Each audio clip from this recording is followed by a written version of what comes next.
quick. This is a live. It's just a little shorty because somebody had a question on my burnishing video and they had a really good question. So I love your questions. Please ask them. I'm going to answer them, or I am going to show you something or whatever. So the question was, we did the burnishing video and it had just one piece of leather and they wanted to know how to burnish it with two pieces of leather.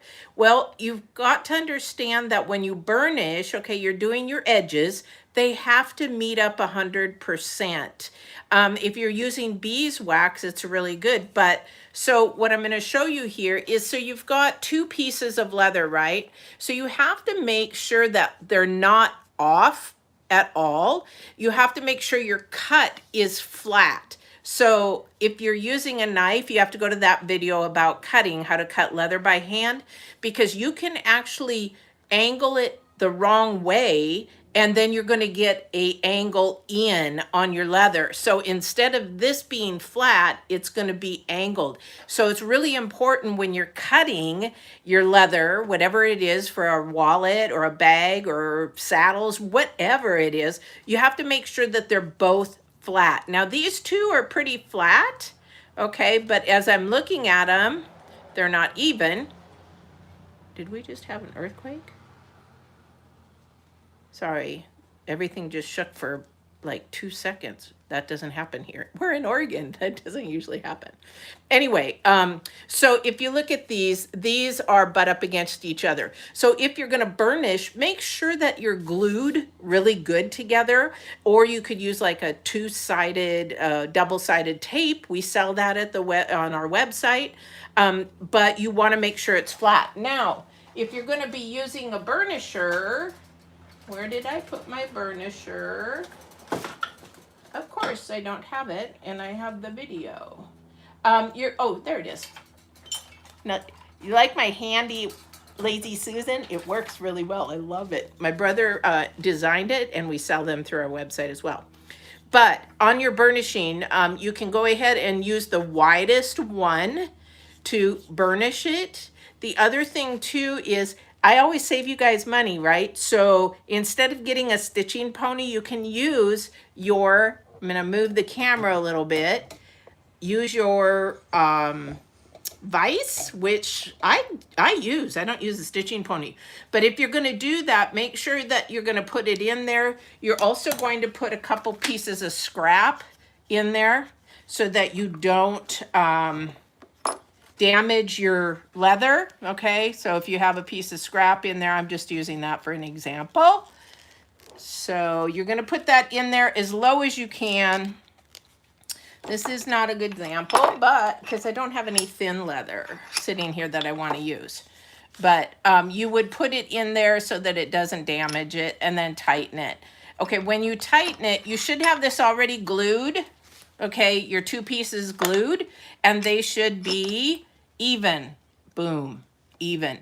Now, it depends on what type of burnishing agent you're going to use. Hi. The thing is, with your burnishing agents, you want to sand first. Okay, make sure you sand first.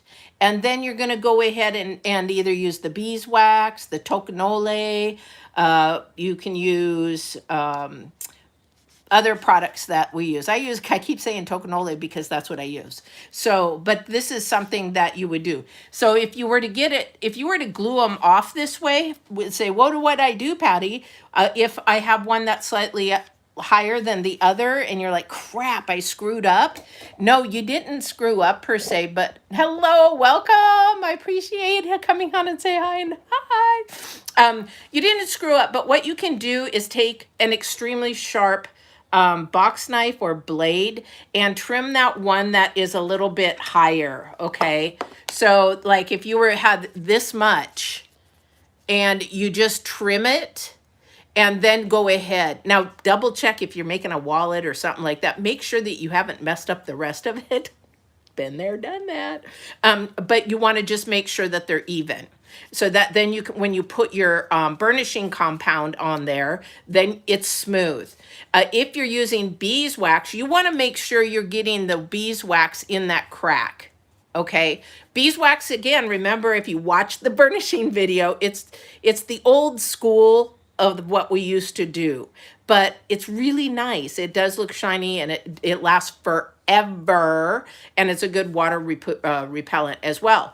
But you want to make sure that you get enough beeswax in that crack, because if you don't, you're going to have a hole. Are we having an earthquake?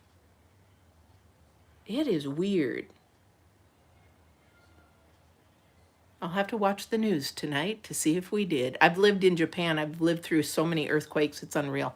But that's how you would do that. All right. So for the person who asked, thank you so much. I hope this helped. Again, if you don't know what burnishing gums or finishes that you want to use, go watch my burnishing video. Appreciate it. Don't forget to subscribe and like. I appreciate it, and share with your friends. And we will see you on the next video. Ask questions, comments, anything. I will love to know what kind of videos that you guys want to see. See you in the next video.